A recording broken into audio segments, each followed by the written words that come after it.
Picture this. It is the 14th day of the Continuum's 1887th grand session. You are not standing in a battlefield. You are not watching fleets burn against a dying sun. You are sitting in the most orderly, well-lit, perfectly climate-controlled deliberative chamber in the known galaxy, and you are watching something far more dangerous than a war.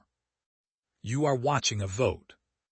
The chamber is a marvel, a vast sphere of tiered seating carved from the bones of a hollowed asteroid, each tier occupied by the delegates of a different species, their translator implants humming softly, their recording devices blinking in polite, synchronized rhythms.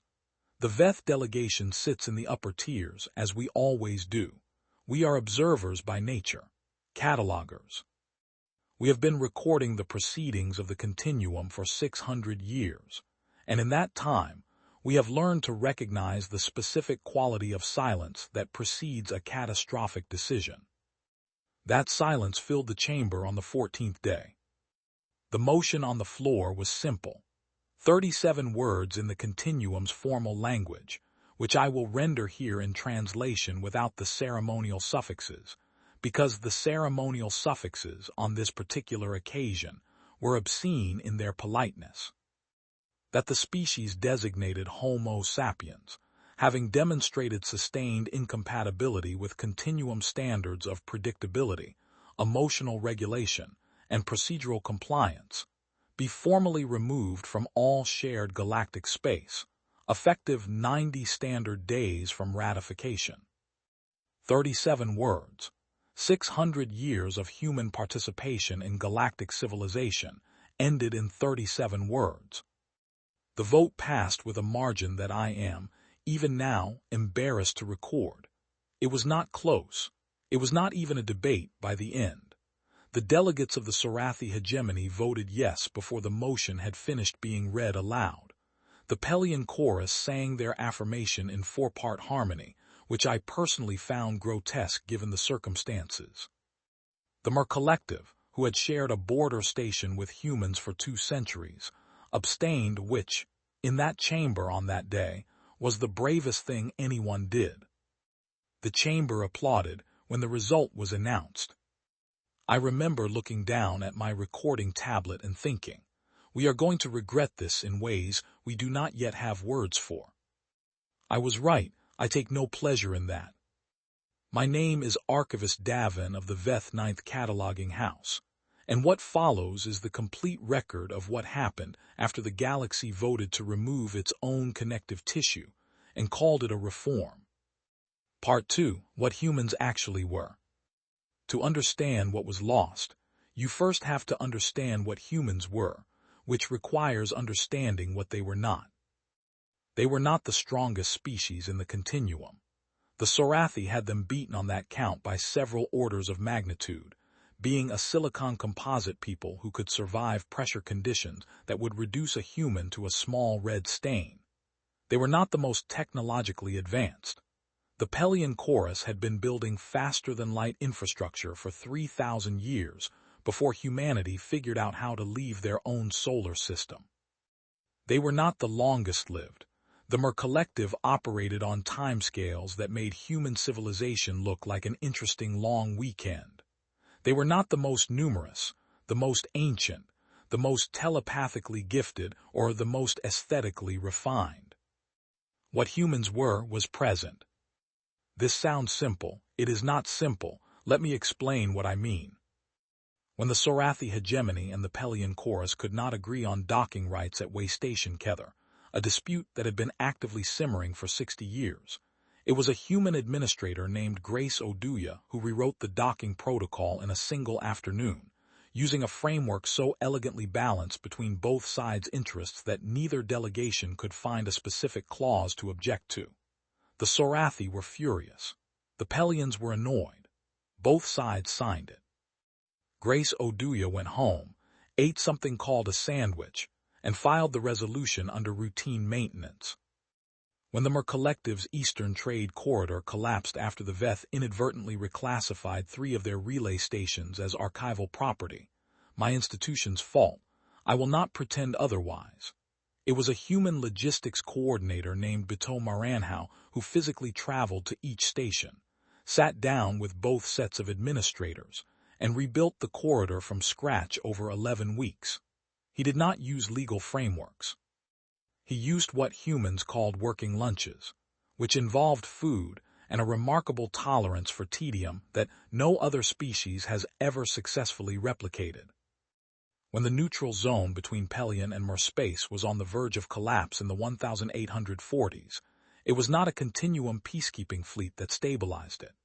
It was a rotating team of 14 human mediators operating out of a converted cargo hauler named, inexplicably, the Stubborn Optimist, who spent 4 years rewriting the zone's governance charter one paragraph at a time, in real-time negotiation, refusing to leave until both sides shook hands. Or the Mer equivalent of hands, which I will not describe here as it requires 3 paragraphs of anatomical context. None of this appeared in any official record as human contribution. It appeared as routine administration. It appeared as standard mediation services. It appeared as logistics support and protocol maintenance and neutral party facilitation. It appeared, in other words, as wallpaper. And the continuum voted to strip the wallpaper, not realizing it was also the wall. Part 3. The Decree. The formal Exiled decree was transmitted to Earth's Continuum Liaison Office on a Tuesday. Humans track time in a way that other species find unnecessarily granular, and I have always respected that about them.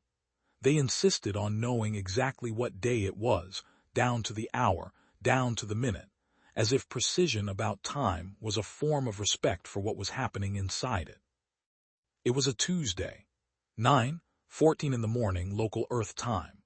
The liaison on duty was a woman named Clara Vasquez, and according to the duty log which I obtained, because I obtain everything, I am an archivist, her recorded response to receiving the decree was to read it twice, set it down, and make herself a cup of coffee before responding. She then sent a single-line acknowledgement, received. We will begin the withdrawal process immediately. No protest, no petition, no emergency diplomatic transmission demanding reconsideration, just received and we will begin immediately. Meanwhile, in the chamber, the various species of the continuum were enjoying a moment of profound collective self-satisfaction. The delegates were already trading predictions about how long humanity would last in isolation. It became something of a parlor game in the weeks that followed.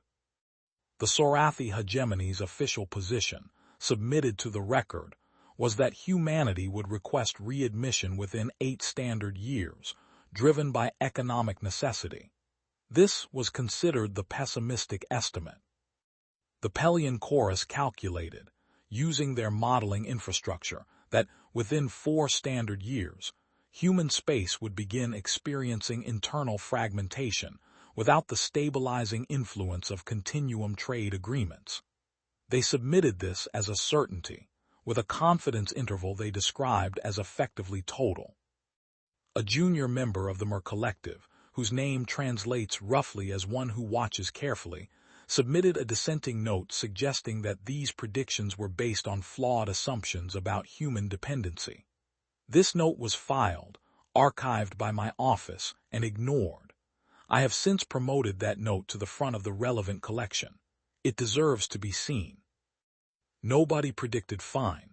Not one species, not one model, not one diplomat. Not a single entity in that applauding chamber predicted that humanity's response to exile would be to look at the 90-day clock, nod thoughtfully, and get to work. Part 4. The Leaving. Humanity left quietly. I want you to sit with that for a moment, because it is the detail that I think history will find most remarkable. There were no speeches. There were no protests outside continuum stations. There was no dramatic final address from Earth's liaison to the grand session. There was no footage, leaked or otherwise, of human administrators weeping at their desks. There was just the leaving. Cargo ships departing on schedule. Personnel transports moving with the efficiency of people who had been quietly planning for this possibility for longer than anyone realized. Station by station, corridor by corridor, waypoint by waypoint, humans began withdrawing from shared galactic space with the same methodical, unhurried precision they had brought to every other administrative task in their 600 years of continuum membership. Archivist Sen, my junior colleague, 20 years into her cataloging career, with the specific gift of noticing things that do not belong, came to my office on the 41st day of the withdrawal and placed a data tablet on my desk. "I have been cross-referencing the departure manifests," she said, "with the active contract registry. And they are taking their contracts with them." I looked at the tablet, I looked at Sen. "That is standard, personal property, professional licenses." "Not those contracts." She reached over and expanded the display. "The mediation agreements, the protocol maintenance frameworks, the neutral zone governance charters, all of them carry a standard renewal clause registered to a human administrative entity. When the entity withdraws, the clause becomes inactive. The contracts do not transfer. They simply," she paused, searching for the right word, "expire." I studied the list for a long time. The Grace Oduya docking protocol at Way Station Kether, expiring on day 87. The Mer Eastern Corridor Maintenance Agreement, expiring on day 72.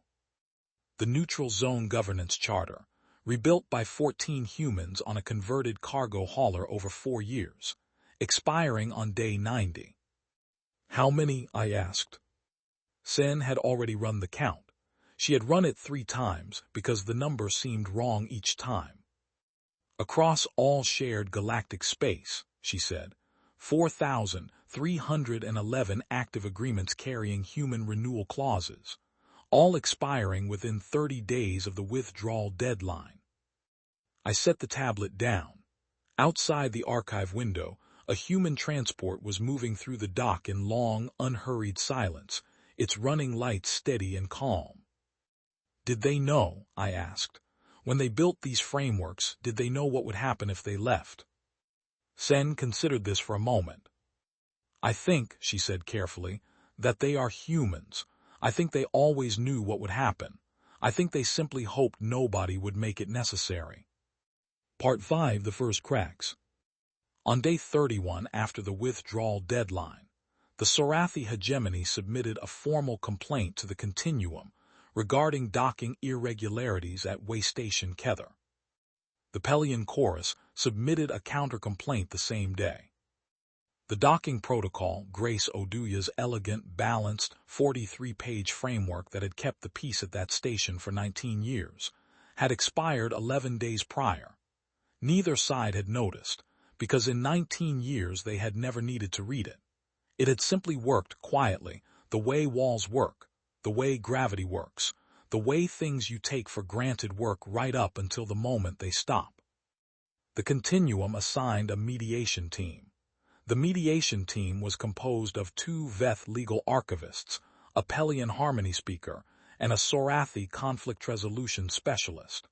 They had a combined 800 years of experience. They deadlocked in 6 hours. Not because they were incompetent, because the framework Grace Oduya had built was not simply a legal document.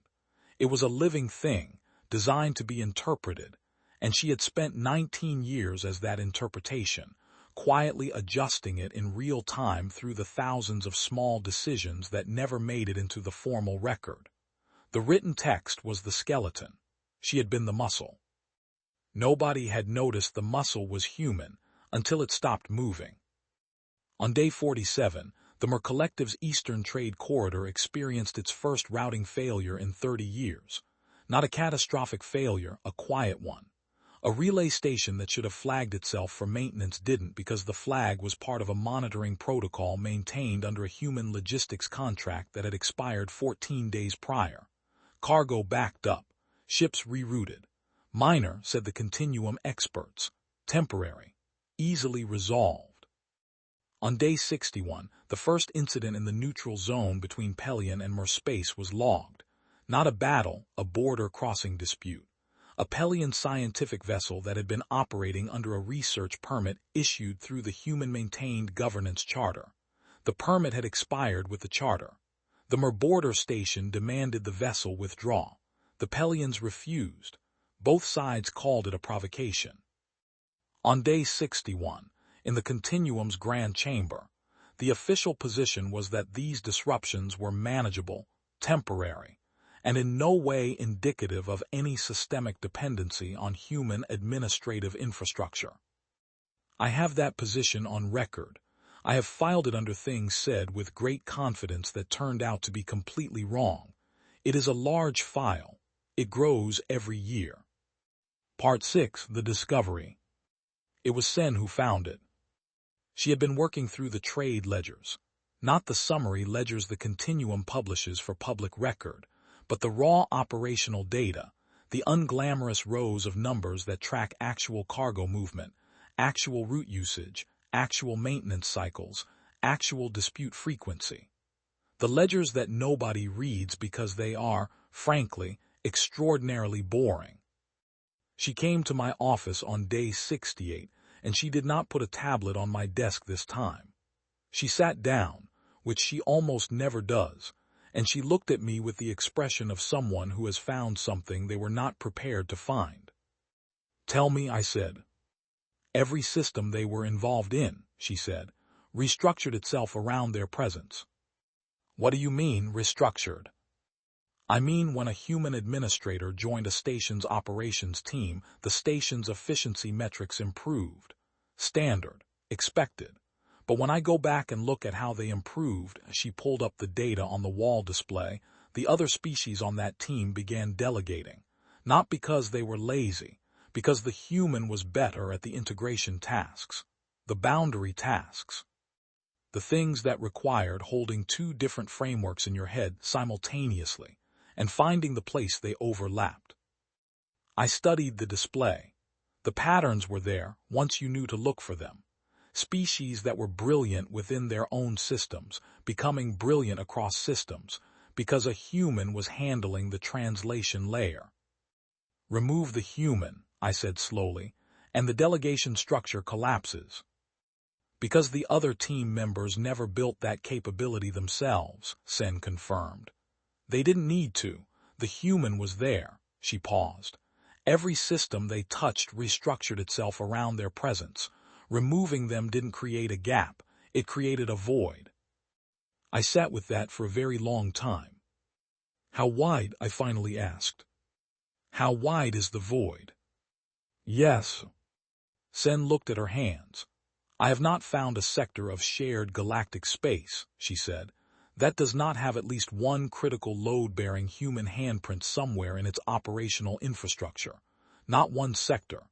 In 600 years of Continuum membership, they were everywhere, and everything around them quietly became dependent. Outside, the last human transports had completed their withdrawal 3 weeks prior. Human space was sealed. The galaxy had just noticed it was hollow. Part 7, The Sealed Gates. On the 91st day after the withdrawal deadline, 1 day after the last human personnel had cleared Continuum shared space, the navigational network flagged an anomaly. The approaches to human space had changed. Not physically, no new structures, no weapon emplacements, no dramatic barriers visible to scanners. What had changed was subtler and in many ways more impressive. Every navigational route into human territory had been reclassified. The diplomatic approach corridors had new access requirements, credentials issued by a human administrative body that no longer existed in shared galactic space. The trade route entry points had been tied to a licensing framework that had been quietly registered with the Continuum's own legal infrastructure over the past 40 years, building a valid, documented, completely above-board wall of bureaucratic requirements so dense and so precisely interlocked that penetrating it without human cooperation would take longer than most species' historical memory. It was, I wrote in my official archive notation, the single most sophisticated piece of defensive architecture I had ever documented. It was also, I noted for the record, entirely nonviolent. Not a weapon in sight, just paperwork. 40 years of very patient, very deliberate paperwork, quietly filed, quietly cross-referenced, quietly waiting. A Sorathi tactical analyst, whose name I will not record here, because she subsequently tried to have my archive credentials revoked, submitted an assessment stating that the human defensive network was negligible from a military standpoint and could be breached by a hegemony fleet within hours. She was not wrong technically. She was also missing the point entirely. The gates were not built to stop a fleet. They were built to answer a question that the Continuum had apparently never thought to ask. What happens when humanity simply declines to participate? You cannot conquer your way to a mediator. You cannot bombard your way to an administrator. You cannot send a fleet to force someone to rewrite your governance charter, because a governance charter written at gunpoint is worth exactly as much as the gun behind it, which is to say, it is worth nothing the moment the gun moves. Humanity had not built a wall. Humanity had built a door that only opened from the inside. And they had locked it. And they had gone home. Part 8, the fracturing. By the 140th day, the Continuum was holding emergency sessions twice a week. The neutral zone situation had escalated from a border-crossing dispute to a full diplomatic crisis. The Pelion Chorus and the Mer Collective had each deployed observation vessels along the zone boundary. Not warships, technically, but the kind of vessels that are not warships right up until the moment someone makes a decision. The human-built governance charter was gone. The replacement framework the Continuum had commissioned from a Veth legal team, my colleagues, doing their honest best, was 70 pages longer, 3 times more ambiguous, and satisfied neither party. At Waystation Kether, the Sorathapelian docking dispute had spawned 14 sub-disputes involving cargo priority, fuel allocation, maintenance scheduling, and in one spectacular case that I have placed prominently in the archive because I believe future generations deserve to know this happened, an argument about which species had the right to name a corridor. A corridor, 11 meters wide, 40 meters long, connecting a supply hub to a maintenance bay. Humans had been naming and renaming such corridors for years, informally, with names like the Long Way Round and the place where Bateau always got lost. Nobody had ever thought to formalize the process because nobody had ever thought it would become a flashpoint. It became a flashpoint. The Mer Collective's eastern corridor was running at 30% capacity. The routing failures had cascaded, each small backup creating pressure somewhere else, each pressure point generating a dispute, each dispute requiring mediation resources the Continuum was rapidly running out of. The Pelion models that had predicted human economic collapse within 4 years were being quietly archived, their authors hoping nobody would find them. Sen found them. I have them all. In the Grand Chamber, the Sorathi delegate stood before the session and said, with the particular strained dignity of someone who is deeply angry and cannot say so directly, that the current situation represented a series of coincidental administrative challenges that the Continuum was fully equipped to address. The Mer delegate, one who watches carefully, the same one who had filed the dissenting note on the day of the vote, responded that they would like to formally amend the record to note that the challenges appeared to be neither coincidental nor within the Continuum's current capacity to address. The vote to overrule that amendment passed 17-1. The one was the Mer delegate, on record, permanent, indelible. I have given that record its own shelf. Part 9, the knocking. On the 209th day after the withdrawal deadline, a Continuum diplomatic shuttle arrived at the primary navigational entry point of human space. This approach had been discussed in emergency session for 6 weeks. The debate about who should be on the shuttle had taken 4 of those weeks. The debate about what the shuttle's formal designation should be, diplomatic mission versus consultation, inquiry versus goodwill visit, had taken most of another week. The final week had been spent arguing about the approach angle, because the Sorathi delegates felt a direct approach was appropriately assertive, and the Pelian delegates felt it was unnecessarily aggressive, and the Mer delegate had said, quietly, that perhaps the approach angle was not the primary variable they should be optimizing for. The shuttle arrived. It broadcast the standard diplomatic contact signal on all registered frequencies. It transmitted its credentials through the Navigational Access Framework, which promptly returned a 17-page list of missing documentation, as designed. Then it waited. It waited for 11 days. I want you to understand what 11 days feels like inside a diplomatic shuttle at the edge of an unexplained silence. I have spoken to two of the delegation members who were on that shuttle, and both of them used the same word, independently, without knowing the other had used it: instructive. The silence was instructive. It had the specific quality of a mirror, they said. You started to see in it the shape of the thing you had done. On the 11th day, a response came from human space. Not a counteroffer, not a demand, not a list of conditions for readmission or a reparations framework or a formal statement of grievance. Just a message, clean and short, transmitted in the Continuum's formal language without ceremony. We have received your delegation. Before we discuss the terms of any future engagement, we would like to understand what, specifically, you are seeking from us. Please be precise.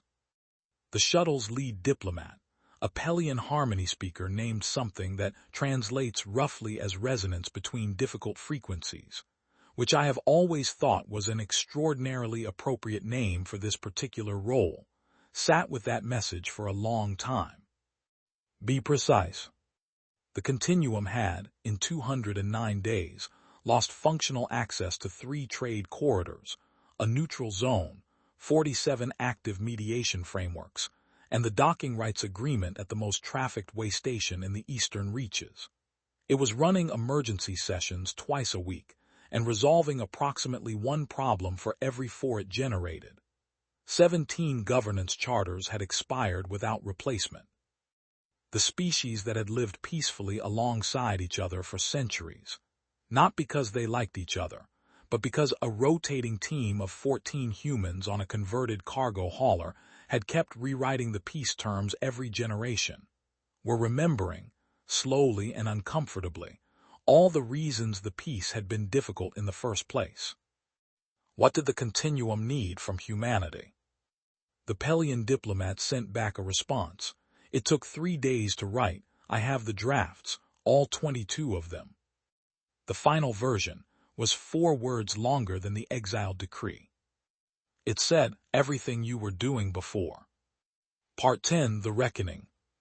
When the sun, metaphorically speaking, as the Veth do not use such imagery naturally, but I have spent enough time with human records to understand why they do, rose on the new agreement, the galaxy had changed. Not in the way empires change, with new flags and new names on old buildings. It changed the way understanding changes, quietly, permanently, and with the specific dignity of something that cannot be taken back. Humanity did not walk back through the gates they had sealed. They did not return to the shared stations and the waypoints and the neutral zones as if the exile had been a misunderstanding, a bad dream, a clerical error. They negotiated from inside those gates, from behind that locked door, and what they negotiated was something the Continuum had never offered any species before. Autonomy of function, the right to operate as a sovereign administrative body, contracted to the Continuum rather than embedded within it. No more Continuum oversight of human methods, no more procedural compliance reviews, no more motions in the grand chamber about human unpredictability and emotional excess. In exchange for their services, their mediation, their logistics, their governance architecture, their extraordinary and apparently irreplaceable talent for sitting in a room with 2 species who despised each other, and finding the 17 words they could both agree on. Humanity would be compensated formally as a specialist entity rather than a junior member. They had gone in as wallpaper, they came out as architects. The Sorathi hegemony's estimate of 8 years for human capitulation was retired from the record at humanity's specific request. Not erased, retired. Moved to a special archive section that humanity themselves named in their own language, things that did not age well. I found this funny. I am an archivist. I find most things funny eventually. The Pelian confidence interval of effectively total was also retired. The model's authors requested that their names be removed from it. The request was denied. I denied it personally. The record is the record. One who watches carefully, the MER delegate who had filed the dissenting note on the day of the vote, was present at the ratification of the new agreement. They did not say, "I told you so." They did not need to. They had it on record, permanent and indelible in the archive. That is the thing about the archive. You do not need to say anything. You just need to have written it down. I watched the ratification from the upper tiers, as Veth always do. The human delegation entered the chamber through a side entrance, which they had specified in the logistics agreement because they did not wish to make an entrance through the main doors. They sat at a table that had been placed at their request, slightly to the side of the central dais, not above it, not below it, just beside it. Equal in a way that did not require anyone to perform equality. Their lead negotiator, a man named Raphael Adami who had been running the withdrawal logistics from a converted station called Holding Pattern, shook hands with every delegate in the room before sitting down, all 17 species. He knew every name in every language and used each one correctly. I watched the Sorathi delegate's posture change when he said their name. Not softened, exactly. Recognized. There is a difference, and Adami knew it. After the ratification, he was asked by a Pelian journalist what humanity had felt in the 200 and some days of sealed gates and galactic silence. He thought about it for a moment. Then he said, "Sad, we felt sad, we didn't want any of this, we just needed you to understand what we were." Nobody applauded. It was not that kind of moment. It was the kind of moment that gets written down. Epilogue. What the archive says. I am Archivist Davin of the Veth 9th Cataloging House, and I have been maintaining the record of the continuum for 61 years. In that time, I have documented wars, treaties, extinctions, discoveries, and one incident involving a Sorathi hegemony fleet and a navigational error that I am contractually forbidden from describing, but which I have preserved in full detail in a sealed section that will open in 50 years. I have never documented anything like this. What I have tried to set down here is not a story of victory, though it is tempting to call it that. Humanity did not defeat the continuum. Humanity did not fight the continuum at all. What they did was something more difficult and more devastating than fighting. They stopped. They withdrew their presence from a structure that had been quietly built around them, and they waited for the structure to reveal what it was made of. What it was made of, it turned out, was them. There is a human word I encountered in their literature during this period of research. The word is keystone. It refers to the central stone of an arch, the one at the top, the one that locks all the other stones in place. A keystone does not look special. It does not look different from the other stones. It sits at the peak of the arch and does its work quietly, and the arch stands, and nobody thinks about the keystone. Remove it, and you have rubble. Humanity was the keystone of the continuum. They were the keystone, and the continuum voted to remove them and called it a reform. The galaxy learned, in 209 days of progressive structural collapse, something that perhaps should have been obvious from the beginning. You do not know what holds the world together until the thing you exiled stops holding it. The new agreement has been in place now for 12 standard years. The neutral zones are stable. The trade corridors run clean.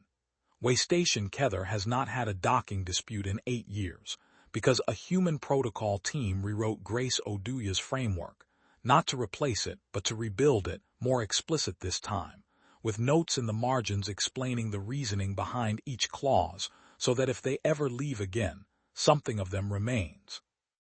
They are writing notes in the margins of the galaxy. I think they have always been writing notes in the margins of the galaxy. We simply never thought to read them until the book fell apart. Recorded by Archivist Davin, Veth 9th Cataloging House for permanent inclusion in the Continuum Historical Archive, Grand Session Year 1901.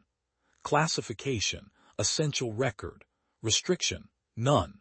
This document may be read by anyone. It should be read by everyone.